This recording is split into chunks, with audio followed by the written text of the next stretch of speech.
Thank you. Thank you so much for coming here today. My name is Penny Wright. We're delighted to have all of you, including some new faces here at the library. One face that is definitely not a new face, although he's a young face, is our speaker today, Tom Clavin, who has come here a number of times to talk about a variety of his interests, which are many, and here he is with us today. I want to mention that for those of you who aren't familiar with our library or what we offer, there's a sampling of flyers on the table in the back. We have lots going on. That's just an example. This is our July newsletter. We will come out with a separate August newsletter. Very soon we start our summer concerts that are a lot of fun. And some of you already come to these, but for those of you who haven't come, they're at 6 o'clock. They last about an hour. And they're either here or they're right on the patio. There's no charge. We love to know that you're coming so that we can buy plenty of refreshments. So, but today we're here to hear about another baseball great with Tom Clavin. And I'll tell you a couple of things about him. Some of you know that he's a best-selling author, and he's worked as a newspaper and website editor, a magazine writer, a TV and radio commentator, and a reporter for the New York Times, covering entertainment, sports, and the environment. He has received awards from the Society of Professional Journalists, from the Marine Corps Heritage Foundation, and from the National Newspaper Association. 4 of his books have been New York Times bestsellers: Dodge City, The Heart of Everything That Is, Halsey's Typhoon, and The Last Stand of Fox Company. Other recent titles that have received popular and critical acclaim include The DiMaggios, Last Man Out, Gil Hodges, Roger Maris, and Reckless. The film version of The Heart of Everything That Is to go into production later this year. Fox Company has been adapted for the big screen, and the screen rights of Dodge City have gone to Amblin Entertainment. So congratulations for that, Tom.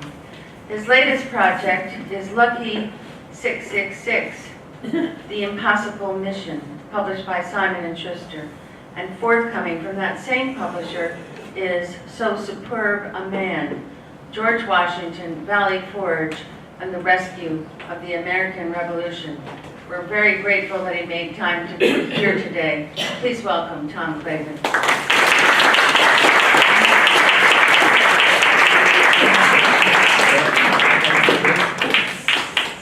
Thanks, everybody. Thank you for being here, and thanks to the Rogers Memorial Library for inviting me to come talk. Some of you know that I have given talks here before. I always enjoy doing it.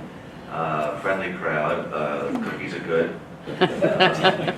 Gives me something to do. I've got very little to do these days, I guess, until the opening of a door, whatever works.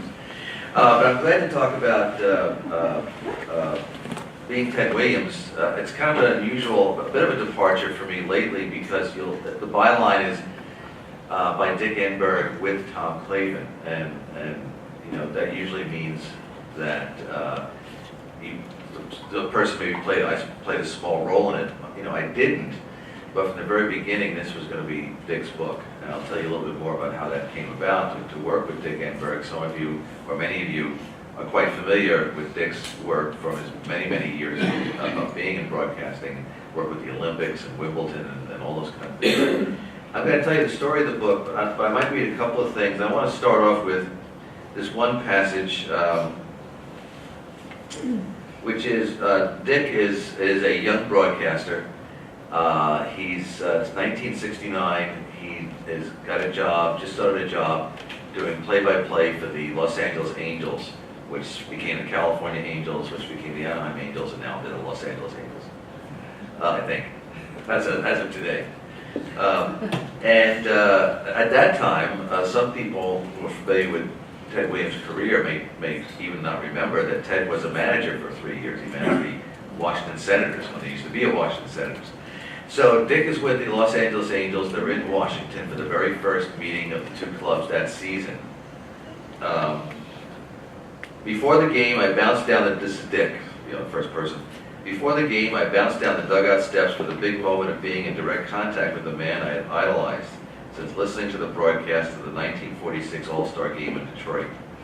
Ted was staring out at his players while they were taking batting practice. At 50, the tall and broad-shouldered Williams was still an imposing figure. No other members of the media had dared to approach him. They circled like vultures, but none mustered the courage to enter his electric field to ask that first question. I boldly jumped right in. "Hi, Ted, I'm Dick Enberg, the Angels' first-year announcer," I said. "I don't have to tell you how much I admire you. In fact, you were my idol growing up." He didn't even twitch. He continued to stare straight ahead with the same intense look he once trained on opposing pitchers. I was all in, so I continued my pitch. "I have a 10-minute pregame show tonight. I'd be delighted and honored if you'd be my guest." Then I threw him my high, hard one. "And I don't even want to talk to you about hitting. I want to talk to you about the game when you pitched against the Tigers in 1940. Ted turned toward me, looked me in the eye, reached out his left arm, wrapped it around my neck, and in that booming John Wayne voice he barked, "Come here, Meat, turn on that tape recorder." I was to learn that Meat was almost something like an endearment from Ted. I only had to ask him 2 questions. He just kept talking, remembering every detail, including the strikeout pitch he threw to Rudy York, then still with the Tigers. Ted recounted that York, with 33 homers and drove in 134 runs that season, quote, claimed I threw him a spitball. Never once did we talk about hitting. The rookie announcer was enthralled. The rookie manager was a great interview. During the remaining 30-plus years of Ted's life, I had occasions to cross paths with him, and most important, become a friend to a man who usually had his guard up. Each get-together was a special, if not super, experience. That's the point in the book where their 2 stories connect. The Ted Williams story and the Dick Enberg story, both of which are told in this book. That's where they first intersect. Now, Dick Enberg, who passed away in December, was really a broadcasting Hall of Famer, a broadcasting legend, you could say. He grew up in Michigan on a farm, and from the very beginning, he and his brother had to do chores, farm chores, had to earn everything. And he enjoyed, Ted Williams became, in the 1940s and into the 50s, was his baseball idol. He couldn't actually see Ted Williams. And of course, they didn't have the kind of media we have now, where you can have a game taken 3,000 miles away, and you can at least get it on the internet if you wanted to. But whenever the Tigers came to town, the Red Sox came to town, he and his friend or brother would hitchhike about the 40 or 50 miles south to Detroit from the farm, and see Ted take batting practice and see the game. He just worshipped Ted Williams. And how it came that we wrote this book together is that I had the occasion for several number of Januaries in a row to spend much of the month in San Diego, not a bad place to be in January. And that's where Dick and his family lived full time and lived in La Jolla. So a few years ago, a mutual friend of ours, a fellow named George Mitrovich, was a huge baseball fan and writer. He said, "Listen, I think I should get you guys together for lunch because you guys would enjoy meeting each other. I told each of you about each other." And I said, "Sure, who wants to turn down lunch with Dick Enberg?" So we met for lunch near the Petco Park where the Padres played. Now at that time, Dick about 4 years earlier, Dick had retired from national broadcasting. He just didn't want to do the travel anymore. But he figured, he was thinking he's retired completely, but the San Diego Padres approached him and said, "Why don't you do play-by-play for us? Can you imagine, we just love to have Dick Enberg, And Dick said baseball's always been, even though he's covered tennis and basketball, college and professional football, the Olympics, there's I don't think anything that, maybe he never covered curling, but otherwise, Dick had covered almost everything. But baseball was always his first and the most enduring love. And he thought, and they even said to him, "Dick, if you don't have to go do away games, just do the home games. I'm in." So we met for lunch, and I have to say, from the very beginning, I met him.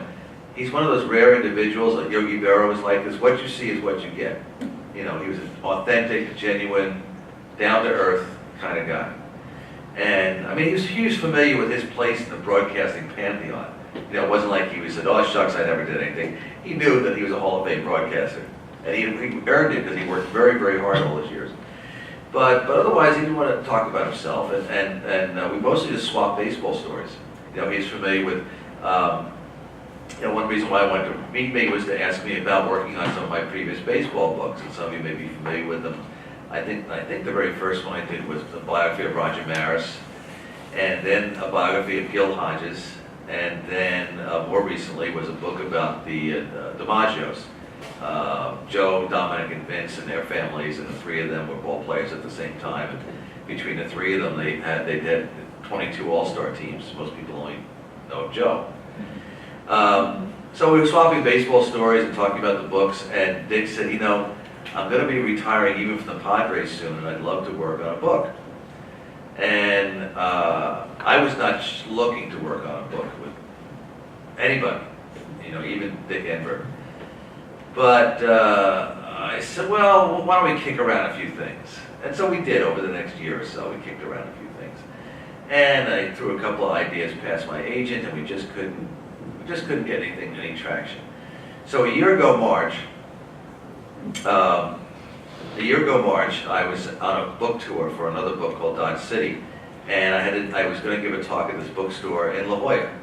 And Dick had contacted me ahead of time. He said, listen, before the appearance, let me take you out to dinner at my favorite steak joint, it's just two blocks away. Okay. So we get together for dinner, and he walks in, and he puts a bottle of wine on the table. And it says initials on it, GTS, the initials. He said, if you can tell me what Hall of Fame player made this wine, then we'll crack it open and have it for dinner. I'm thinking this should be an interesting talk I give at the bookstore. And he said, I'll give you a hint. He doesn't use his first name. So I'm thinking Hall of Fame player, TS, old-fashioned guy I am. My first thought is Tris Speaker. Okay. Tris Speaker. I might be one of 4 people in this room who ever heard of Tris Speaker. But he said, no, I'll give you another guess. So I'm thinking TS. And I remember the Hall of Fame ball player was at the winemaking. He said, Tom Clavin. He said, that's it. And so he called the waiter over and popped this cork. And we had dinner, and Dick said, you know, we haven't been making any headway as far as a couple of these other ideas that we had. He said, you know what I would really like to do? He said, I would love to do a book about Ted Williams. Because he was my idol. I thought and then I got to know him, and we were really good friends for the last 30 years of Ted's life. And he said, what do you think of that? And I said, you know, that kind of intrigues me. Again, I was really busy. I wasn't looking to take on another project. But I said, it kind of intrigues me because you're so passionate about it. I mean, this would be something that, let me tell you, we probably get next to no money up front for this book. But if it's a passion project, that takes it to another level. And also I said, you know, it would have to be with Tom Clavin. He's like, I'll do what I can to be involved in it. But sure enough, we wrote up a proposal, and almost right away, a publisher said, we'd love to do this. And we started working on it, and it was a real pleasure to work on the book with Dick. And one of the reasons was because of, I think a lot of Dick and his personality comes through, and his love of baseball. And I love baseball, so it was a lot of fun working on the baseball book. But it also gave me an opportunity to sort of get reacquainted with Ted Williams, and also some of the things that people are familiar with, and also some of the things in the book that people might not be so familiar with. You know, I get reminded of it now every day. Maybe he's just more attuned to it. But I was watching the MLB Network a couple of days ago, and they were doing their report of what was happening around the league, and they mentioned a player, I don't know if he's on the Pirates or he's on the Cardinals or something like that, who had gotten on base for 38 straight games, and how remarkable that was, how amazing that was. That doesn't mean he got a hit in 38 straight games, but he either got on because of an error, a base on balls, or a hit, or whatever, 38 straight games. And that was, you know, no major league player has gotten that much in many, many years. So one of the other commentators said, well, what's the record? You know, how many does he need to get on base? 10 more games? 15 more games before he beats the record? So they looked it up and they said, oh, Ted Williams, 84 games. So in 1941, the year the last batter that hit 400, 406, he got up, which is also Joe DiMaggio's 56-game hitting streak. Ted Williams got on base in 84 straight games. So there was 84 games that they didn't get Ted Williams completely out. They never went 0 for 4 or anything like that. Well, it might have been an error. But anyway, just some of the things that you're reacquainted with Ted Williams, what a great ball player it was. Lifetime average of 344. You know, if a guy hits 344 once in his career, he's offered $25 million a year, right? He averaged 344 in 20 seasons, and he played till he was 42. When Ted Williams was 38 years old, sort of 39 years old, he batted 388. It's just incredible. 521 home runs. He was, let me just backtrack a little bit. Ted Williams was born and raised in San Diego. That's another reason why Dick Enberg had a particular fondness for him. He had a really difficult childhood. His father basically left him and his brother and his mother to their own devices in San Diego. His mother was a rather important or significant official with the Salvation Army. So the irony was in the Williams household that she was always gone saving souls, and Ted and his brother were home alone. And so he was, grew up in a very lonely environment. But then he would start hanging out at the ball field that was a couple of blocks away. Baseball was his salvation. He loved baseball. He grew up to be the skinny beanpole kid, but he had this uncanny ability to hit a baseball. He started playing for the Pacific Coast League. Some of you may have heard of the Pacific Coast League, and unfortunately folded in 1957 when the Giants and the Dodgers moved out to the West Coast. But until then, it was professional baseball on the West Coast that had gone on for decades. He played for the San Diego team. One of his teammates was Vincent DiMaggio. He played against the likes of Dominic DiMaggio and other Lefty O'Doul and other great players in the Pacific Coast League. And then he was this brash youngster he got drafted by the Boston Red Sox, and he hated that idea. He said, Boston is on the other side of the country. They have winter there. They're not a good team. But, in those days, there's no such thing as free agent. You wanted to play Major League Baseball, you went where your contract was. And he played for Boston. His rookie season was 1939. And his timing was very good because in the next couple of years, Ted became the nucleus for this circle of ball players who became his best friends. Johnny Pesky, Bobby Doerr, Dominic DiMaggio. They had this renaissance for the Boston Red Sox in the early, mid, and late 1940s. And unfortunately for Ted, each year, during those really good years, Boston Red Sox years, they turned out to be the second best team every year in baseball. They would be second place to the Yankees. In 1948, they were second place to the Indians. The one kind of exception was 1946, where they won the American League pennant and played the St. Louis Cardinals. And it was in the 7th game of the World Series, and the score was tied. And there was a guy named Enos Slaughter. They were playing the Cardinals. Enos Slaughter was, I think, on first base. And Dominic DiMaggio in the top of the inning had tried to stretch a single into a double and pulled a hamstring. And many people contended, and to this day they do, that Dominic DiMaggio was the best center fielder in baseball at that time, better than his brother Joe. Whether he was or wasn't, he was a terrific center fielder. And so Dominic did not come out for that inning, the next inning. And so the next guy comes up and he hits a shot to the outfield. First of all, Dominic might have been able to run it down, but his replacement was not as good a ball player. Didn't run it down. His replacement caught up with the ball, and then he threw to the wrong guy. Meanwhile, Enos Slaughter, what became known as the Mad Dash, it's just pumping away second base, third base, beats the tag, slides in, turns out to be the winning run, and the Red Sox lose the World Series by 1 run. Ted and the others were devastated. All equally disappointing, 1949, they say it was the only time that any of his teammates saw Ted Williams cry, was the Red Sox went into Yankee Stadium with a 1-game lead, 2 games for the Yankees. They had a 1-game lead. They just had to win one of the 2 games to win the pennant. They lost both, and went home again. So, but Ted, the Boston teams were not that good in the 1950s, but Ted was still one of the best ball players in baseball, maybe even the best. I mean, DiMaggio always claimed to be. And unfortunately, somebody like Stan Musial doesn't end up in the conversation as much as he should. But he was an excellent ball player right up until he always had the dramatic moment. Enberg refers to the '46 All-Star game where Williams hit a home run to win the game. Up until his very last at bat, how many of you have a recollection and knowledge of his very last at bat? I mean, he rose to the occasion. Fenway Park. The date was September 28th, I think, 1960. Ted Williams was 42 years old. And there's only 5,000 people in the stands. And Williams gets up and his very last swing as a professional ball player, he hits one of the seats for a home run. And refused to tip his cap, because he wouldn't do that. He had a rocky relationship with the fans.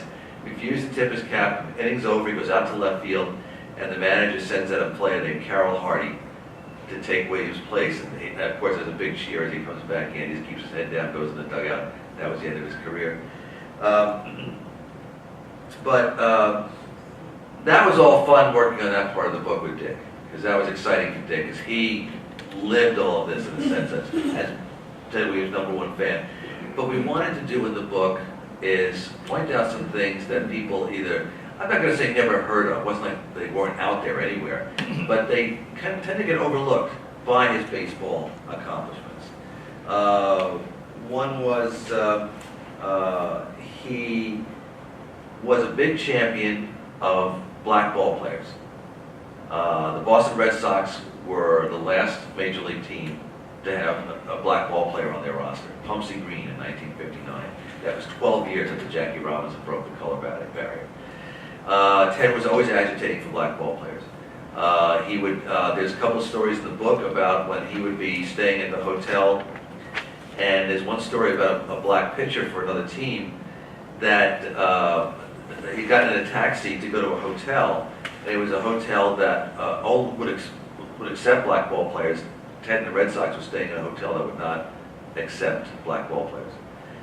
And the taxi, by mistake, came to that hotel. So the black ball player was still inside paying the taxi man. The doorman came out, picked up the guy's suitcase, and brought it into the lobby. Black ball player got out, and he walked in, and he was informed, "You can't stay here."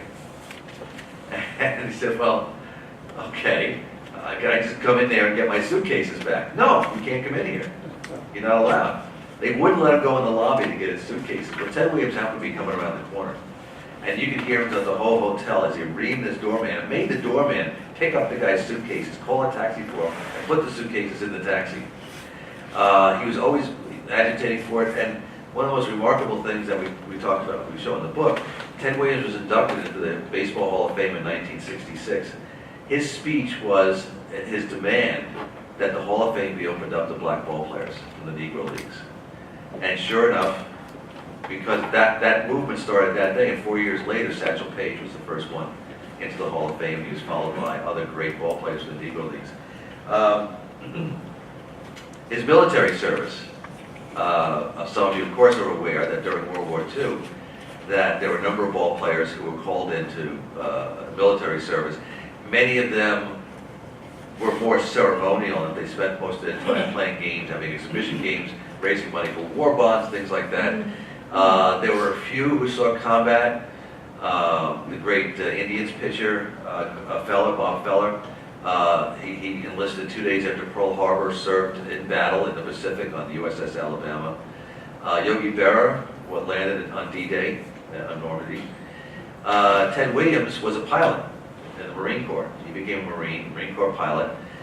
He didn't see any combat in World War II, but he did do 3 years. And when he was done, he could sort of fall in love with the Marine Corps.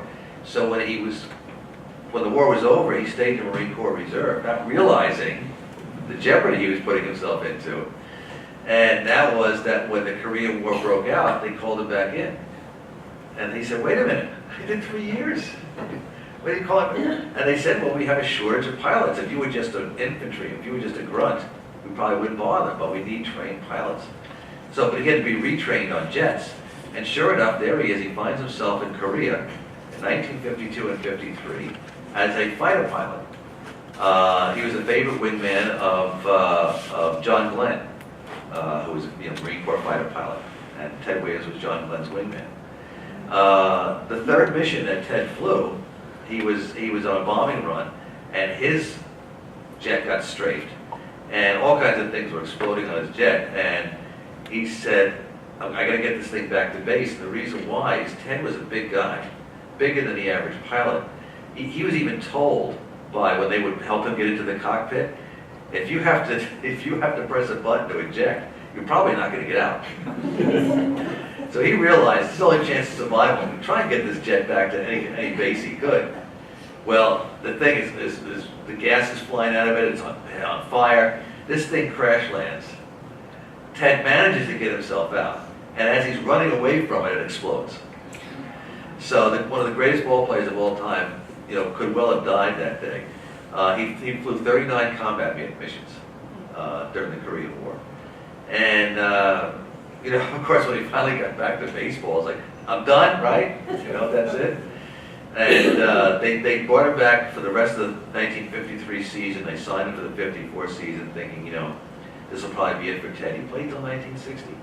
He loved baseball, and that's what he wanted to do.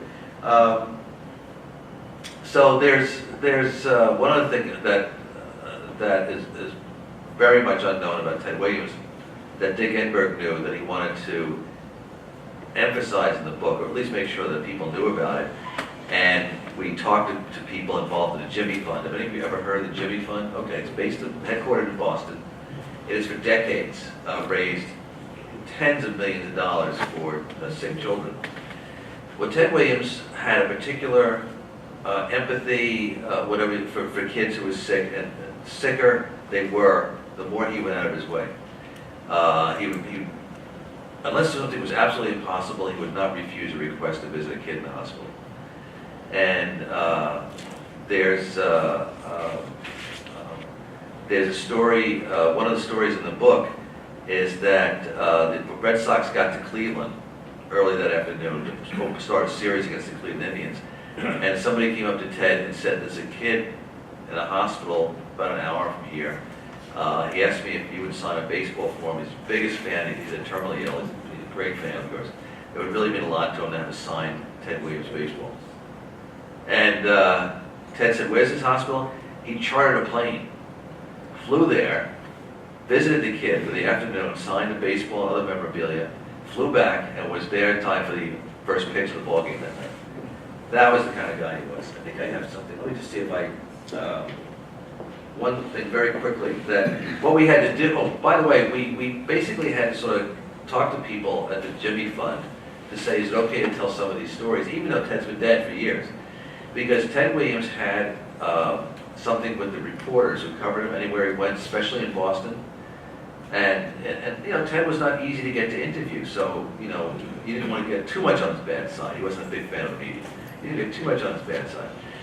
But they knew of these visits that Ted made and all the things he did, the gifts he brought the kids, and the fundraisers he did for the Jimmy Fund. And Ted said, if I ever see this in print, if I ever see you reporting on anything I do, I will never speak to you or your newspaper or your radio station ever again.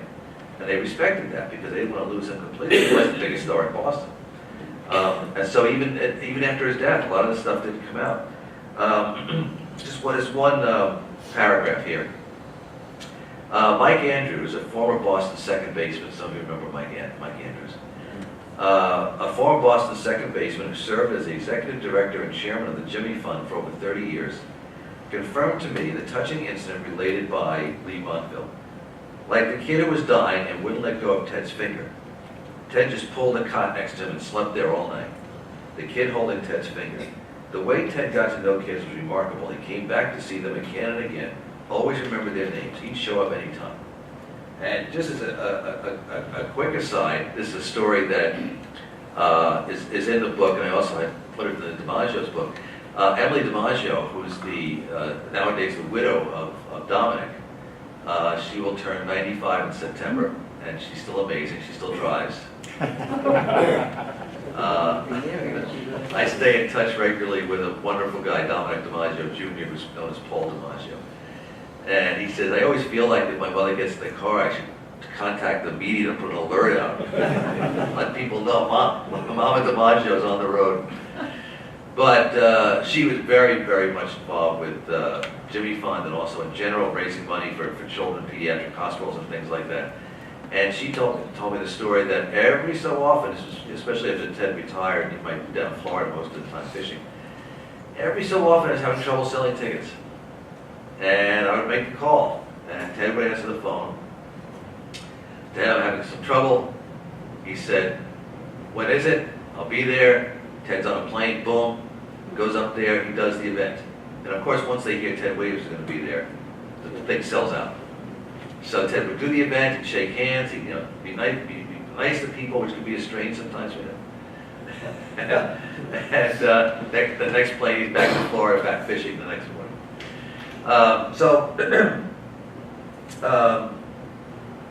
Dick wanted to tell the story, and this is what we did. This is what we worked on. We only saw each other once in the months that we worked on it because we lived on different coasts. So mostly it was by phone, by internet, by email, working on it. I would finish writing something and send it out to Dick. I would go over it, he'd make some corrections, some additions. He had supplied me with photographs. He'd supplied me with a lot of anecdotes about him, about his broadcasting career. Because it's also about Dick Enberg, too, up until that point where they intersected as a Washington Senators manager when Ted was manager. We learned how Dick got into broadcasting. How did a farm boy from Michigan end up as one of the top broadcasters in the world, covering the Munich Olympics all over, Wimbledon, the U.S. Open golf tournament, all the great sporting events, of course, baseball and World Series and things like that. And I found that really interesting too, because he was a very hard worker, a quick learner, and and sometimes it was luck. Sometimes he'd be in the right place at the right time, and somebody would say, I like that guy's voice. And so you'll recall, Dick did have a somewhat distinctive voice. When you turned on a sporting event and you heard that voice, that's Dick Enberg. It wasn't one of these cookie cutter announcers that we don't know who he is behind the mic anymore. Mel Allen kind of, you know who Mel Allen's voice was like if you watched the Yankee games. You knew what Red Barber's voice was like. You knew what Rizzuto was like. Of course, the fellow I'll make sure I have his name here. You know what Bob Costas is like. Anyway, so we tell that story, and then once they meet, they become very good friends, and it's the story of the two of them and their friendship as the years go on. How whenever Dick had a chance that his job would take him anywhere near Ted, they would get together. Ted would visit Dick in San Diego, plus at the same time he'd visit his home, which is still there all these years, decades later, in San Diego, and not family owned anymore, of course. And it really was a special friendship. Dick tells the story of the 1999 All-Star game when Ted he had serious health problems then, but he was brought out in the field on a wheelchair to throw out the first pitch. And all the All-Stars couldn't get enough of him. They surrounded him. They all wanted to, even just to be in the same atmosphere, breathe the same air as Ted Williams, because he was such an amazing icon to these young ball players. He had a very strong friendship with Tony Gwynn, who played for the San Diego Padres, who Ted felt was like the closest he felt he had seen to him as a hitter. And he gave Gwynn some tips, and Gwynn went on to become indeed one of the best ball players. I think when Gwynn retired, he had something like a .334 lifetime average. So we're never going to see anybody again who's going to probably hit 400, B, retire with a 344 average. I mean, can you think of anybody? You look at some of the best baseball players playing today, who are tremendous ball players. Mike Trout comes to mind, you know, as a great ball player. But is he gonna average anywhere near 344 for a career? No way. So it's a story of their friendship, and Dick was very, very proud about working on this book. He was very excited.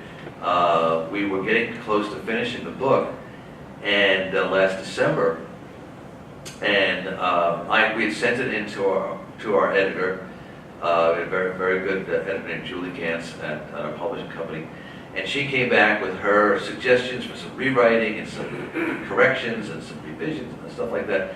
So we're working on that, and I sent the last batch off to Dick. I remember it was December 21, and I sent the last batch off to Dick the day before, and he'd already told me, we'd spoken about it a couple of days ago. He has a daughter who lives in Boston. She had just given birth to, I think, his third or fourth grandchild. And so Dick and his wife were going to spend Christmas in Boston with the daughter and the new grandchild. And he said, you know, can you get up to Boston? Come up that Christmas week. We'll get together, you know, hang out with the family. I said, I'd love to. So let me, you know, make some arrangements. I'll probably just drive up there. The weather's not bad. I'll take a drive up there. So December 21, we make a plan to talk to each other, and we go over. We make the very last corrections to the manuscript. Okay, Dick, see you in Boston. Okay, great. You know, and hang up the phone. I press a button. I beam the final manuscript to our editor. It's done. And I think the last thing Dick said is, I'm off to Boston, got my bags packed. And then the next morning, about 7 o'clock that morning, I usually put on several news websites in the morning, just checking different sites, what's new, you know, what fell down overnight, or what blew up.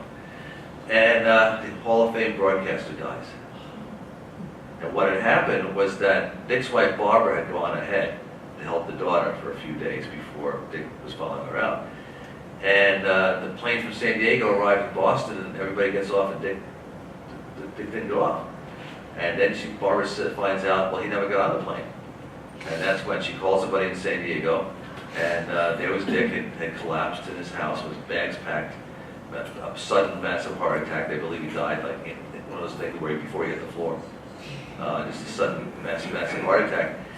And I was stunned, as you can imagine. And I felt, obviously, you know, I got contacted, so I contacted Barbara right away. And they were devastated.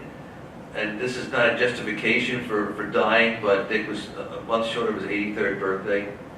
He had a very full life, enjoying his Tom Seaver wine and steak up until the last day. And but I felt bad that he didn't get a chance to actually hold this book in his hands and be in a situation like I am now to be able to talk about it. You know, for example, we were booked to do August 28th. We're going to give a talk at Fenway Park. And it's the last home game the Red Sox have before the Ted Williams Centennial. On this August 30th, Ted Williams would have turned 100 years old. So that's going to be kind of a big deal. But there's a little bit of silver lining that I can sort of conclude with, and of course I'll take any questions that you have, is that I will be able to do that talk on August 28th. I'll still be there. And I'm doing it with Ted Enberg. And Ted is Dick's youngest son, and guess who he was named after? Oh. He was named after Ted Williams. And it was always Ted Williams was always very, very proud and honored that Dick Enberg had named his son after him. And Ted Enberg is very proud and honored that he was named after Ted Williams. And so he's going to step in. He's going to substitute for his father. And we're going to talk about this book together at Fenway Park. And I'm really looking forward to that. Ted, what a surprise! Is one of the sweetest guys I've ever encountered, and he's a Virgin broadcaster. So the legacy will live on for quite a while more, I hope. So thank you, and I'm anxious for your questions. So let me just yes, ma'am.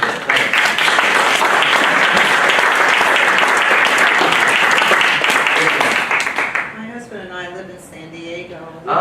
Ted Williams Parkway, Yes. right by us. Yeah, Yeah. yeah, there's a couple of things named after Ted Williams there. I mean, he is, you know, we point out in the book, we just as an aside, I mean, I really enjoy San Diego. Obviously, you can't beat the weather in January, any time of year, really. But there's a lot of people are not from San Diego. You know, they're from elsewhere that they were smart enough to find a way to live in San Diego. Especially military personnel, that, you know, they might have been stationed there and they came back or never left. But Ted Williams was kind of that rare bird. He was born and raised, he's a native San Diego person. Yeah. Dick Enberg actually came to speak, I believe, right, Manny, by us? Few times. Oh, really? Yeah.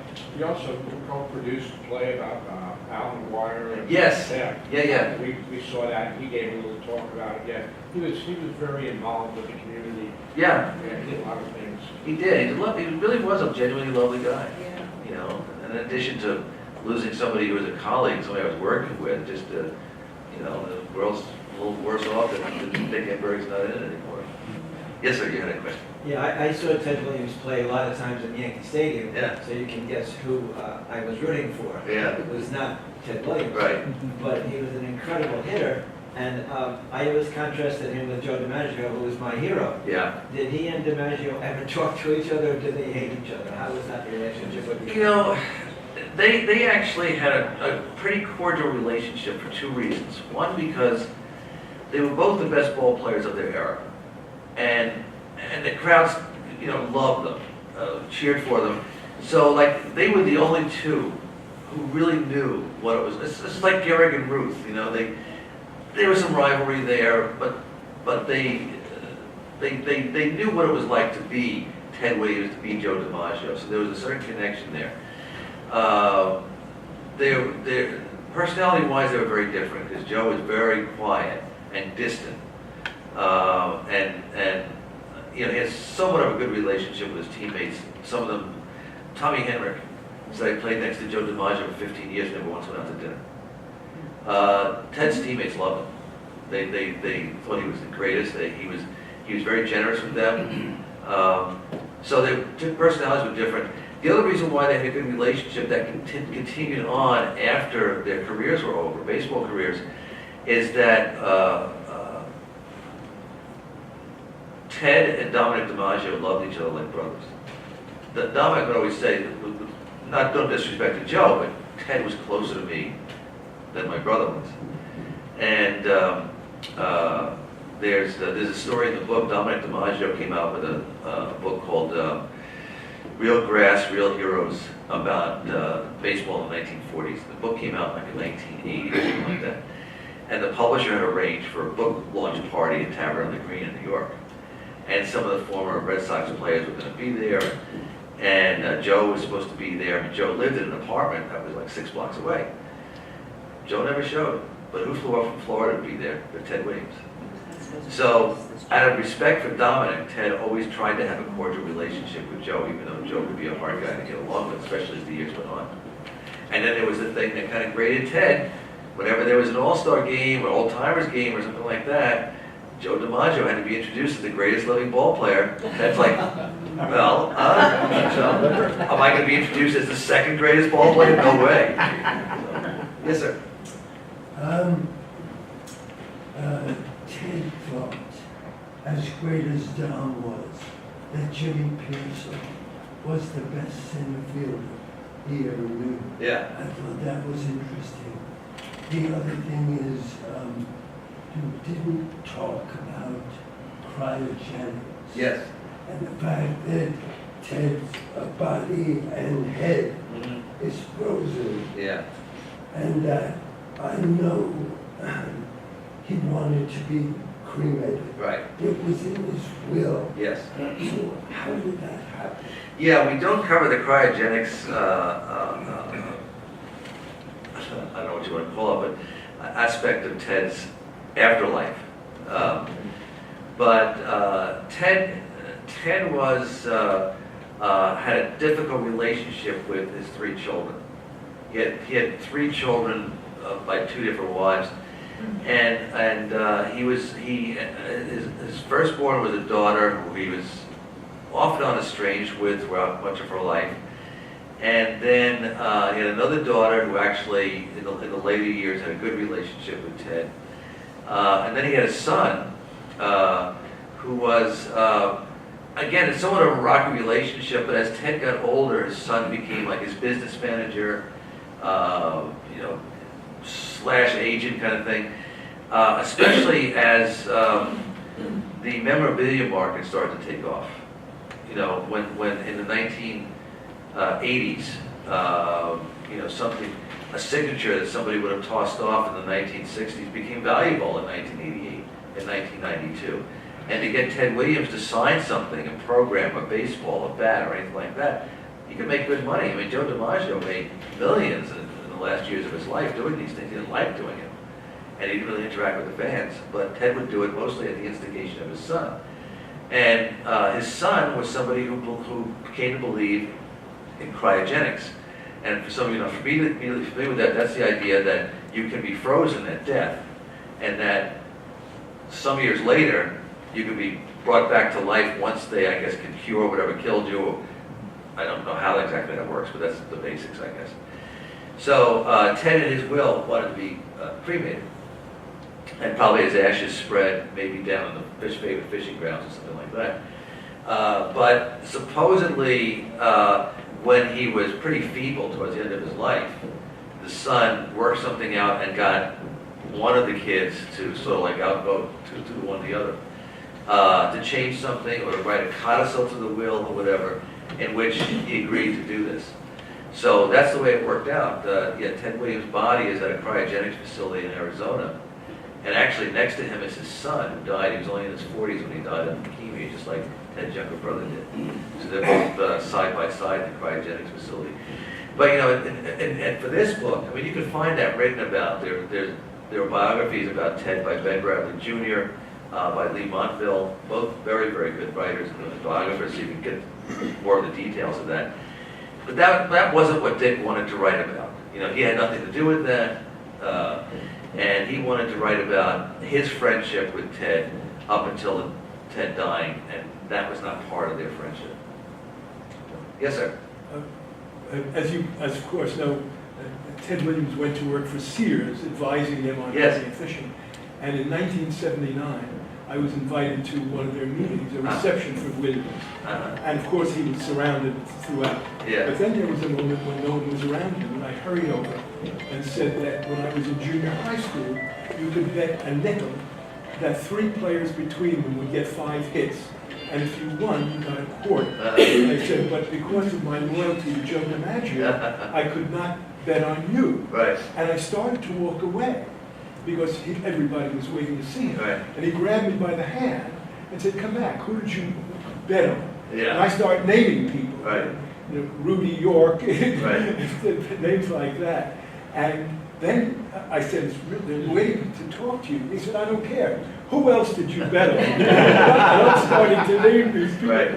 Phil Cavaretta, names out of history. Yeah. And I again start to walk away. He said, no, I need 3 more. Yeah. So I said, well, George Sternweiss. And he said, you bet on Sternweiss, not on me. But then, when I said, they're going to stone me if I don't get out of here. Yeah. And he said, do you have any kids? I said, yes, I have 3 daughters and a son. He said, does your son play ball? I said, he's a little league shortstop. He said, before you leave, I want right now his name and your address. Yeah. And I want to send him a book. And I was very skeptical, but I Right. gave him that. And a week later, Yeah. a book came to Kevin from Ted Williams. Remember, the line of the bat is slightly up. Yeah. That's a side of Ted Williams most people didn't see, because he did have a rocky relationship with the media. And the Boston media, it may have changed, but in those days, it could be really vicious. And they went after Williams a lot of times. And there was even a case when his first child was born. His wife was due to give birth, I'm going to say it was December 14th, let's say. And that was his wife's due date. So he went down to Florida to get in some more fishing, which he loved. And his wife gave birth like 2 weeks early. And so when he heard about it, jumped on a plane, he went right to the hospital where his wife and his newborn daughter were. But the couple of the Boston columnists, they didn't care about the due date thing. All they wrote about was that Ted Williams is such a bad father and bad husband. He's off fishing while his wife is giving birth. That was the kind of thing he had to put up with. So one of his reaction was, I'm not talking to you guys unless I'm ordered to by the ball club. And so they did not get an opportunity to really get to know Ted Williams. He put a barrier up. But with people, he could be really nice, especially if they were interested in baseball, if they wanted to talk about hitting. You know, he loved to talk about, and children. Anything to do with children, he was a total softie. Yes, sir. Just curious about his relationship with the press, and I think he said with the fans as well. It was a little precarious, but I mean, thinking back to those days when the press generally protected players like Mantle and the manager, like, why was it such a problem with Williams? Well, you know,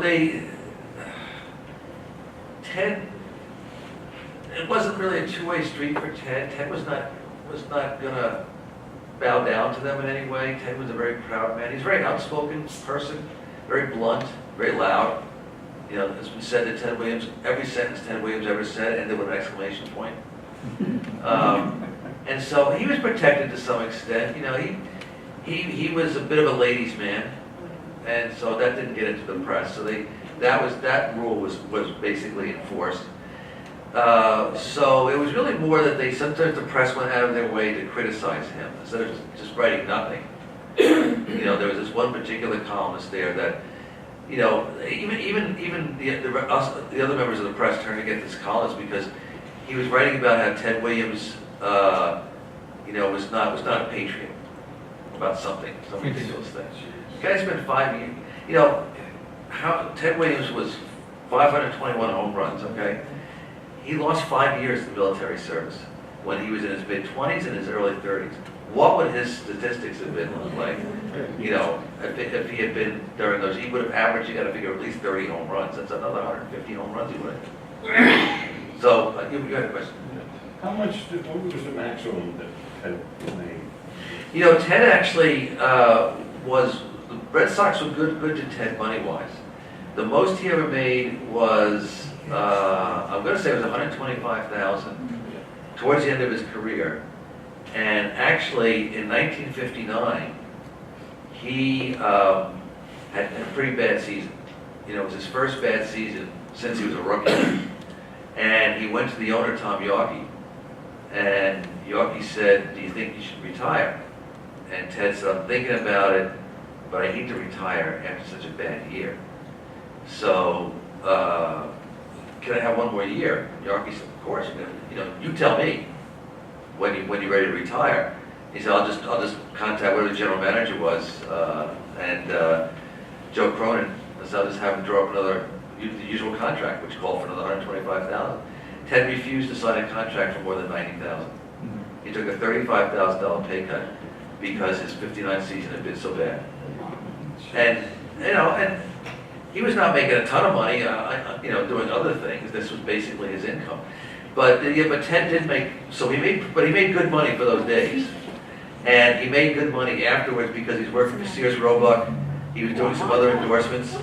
And one of the things we point out in the book too, for the rest of his, for years and years and years after Ted retired, every so often he would hear about a teammate that had fallen on hard times. Let's just face a lot of these guys, in those days, their salary for the year was $20,000, $18,000. A lot of these guys did not retire with a lot of money and didn't have the good fortune maybe to pick up something, you know, that paid well afterwards. And whenever he found out about a teammate that had fallen on hard times, he would take cash and have it delivered to the teammate with no name on it.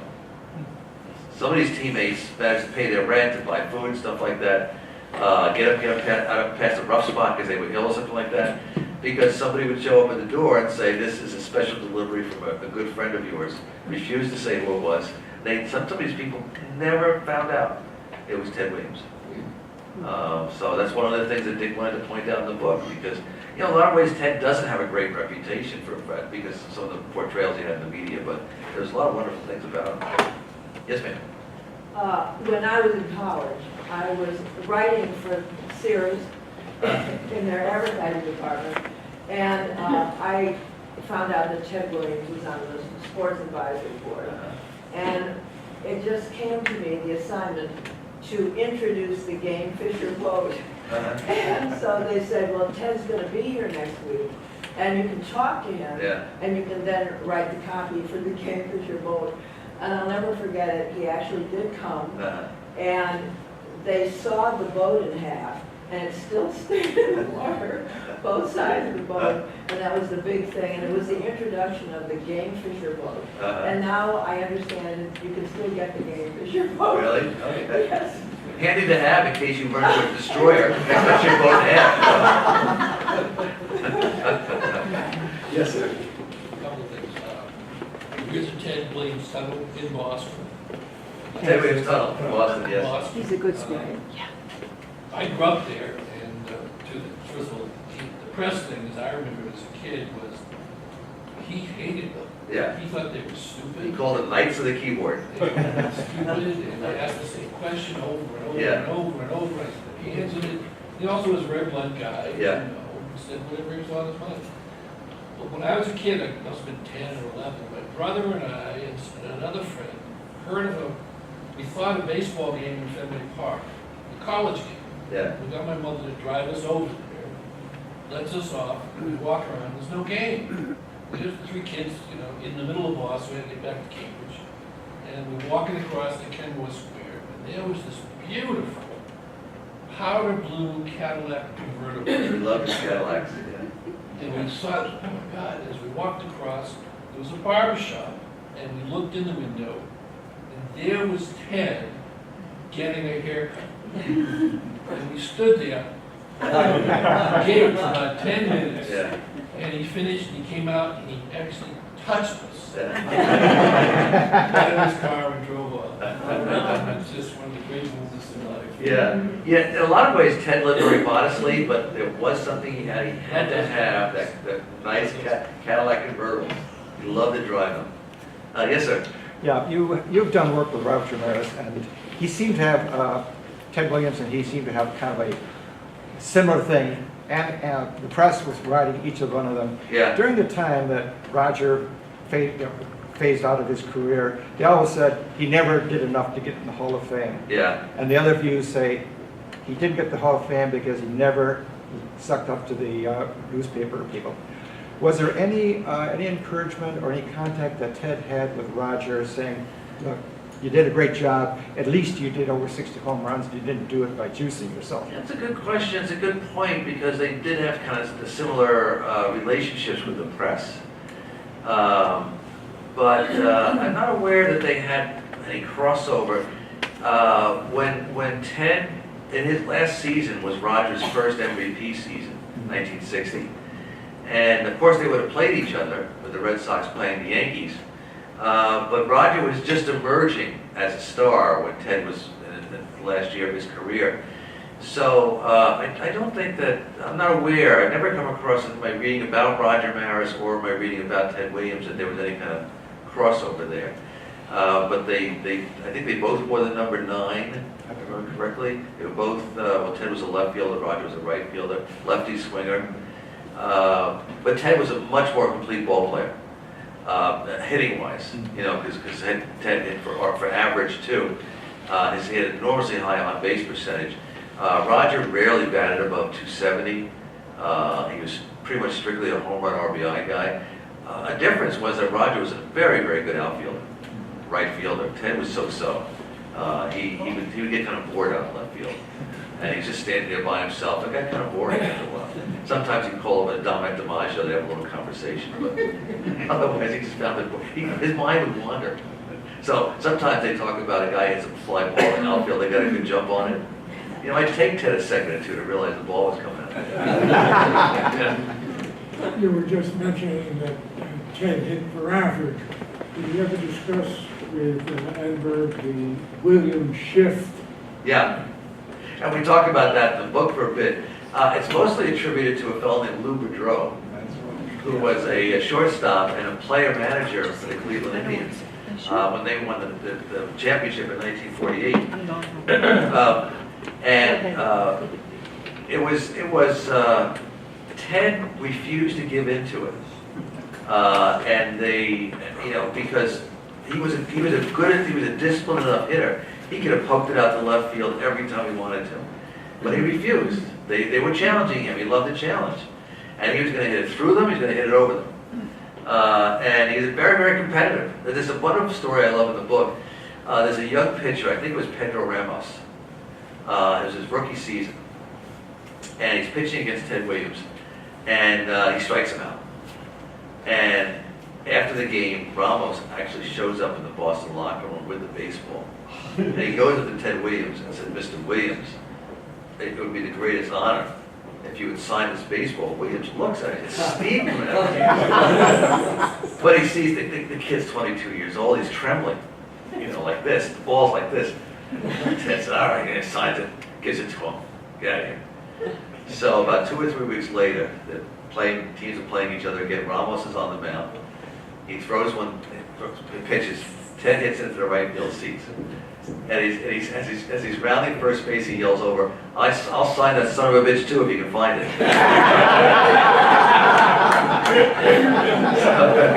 Yes, sir. A couple of things. The Red Sox were the sports team in Boston. Oh, yeah.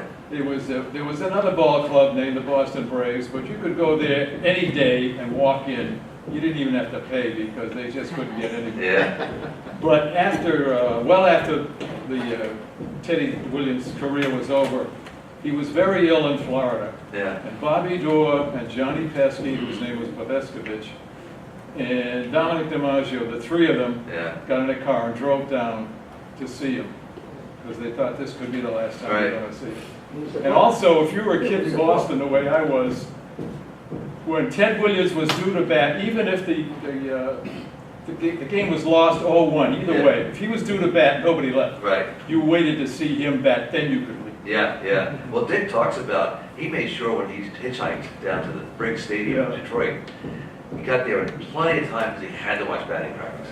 Because Ted Williams, he knew he was putting on a show. He knew that there were people there who came to see him. And he would take batting practice, and he would point out where he was going to hit the next ball. We're going to put this one in the third deck, second deck, going to put this one in the first deck, things like that. That was a show in itself. That was worth the price of admission just to see batting practice. Yeah. So, yes, one other question. What's the market for authors or publishers for sports books, particularly baseball, which is also my favorite? I keep hearing, a new book, story coming out. I just read an interview to Keith Fernandez. Yes. His book is in the 5th print. Yeah, his book is doing well, and partly is because he has the ability and the access to the media to promote it. Yeah. So that makes a difference. I mean, there are certain things like good sports. Baseball books usually sell well. Football books not so much. Hockey books no. Sometimes basketball sort of depends. It really depends on two things: who is the personality who is being portrayed in the book or writing about him or herself, and the other thing is, do you have the ability to promote the book? So. Obviously, our publisher was very sad at Dick's passing, but reading between the lines, they were also upset because Dick has a tremendous Rolodex. I mean, look at the blurbs that we got. There was we had Jim Nance, Tim McCarver, and Bob Costas. They immediately said yes, asking for a blurb for the book, and they would have all had him on their shows. They would have access to other things. So. Not that the book isn't doing well, but it's not doing nearly as well if Dick has still been here to promote it, because a lot of people still know. I mean, if I can guarantee you, I mean, as happy as I am to see you all, that if this was Dick Enberg sitting here, you would have had to bring in a lot more tables to listen to the talk. But I'm very glad enough that you're here. So thank you very much for being here.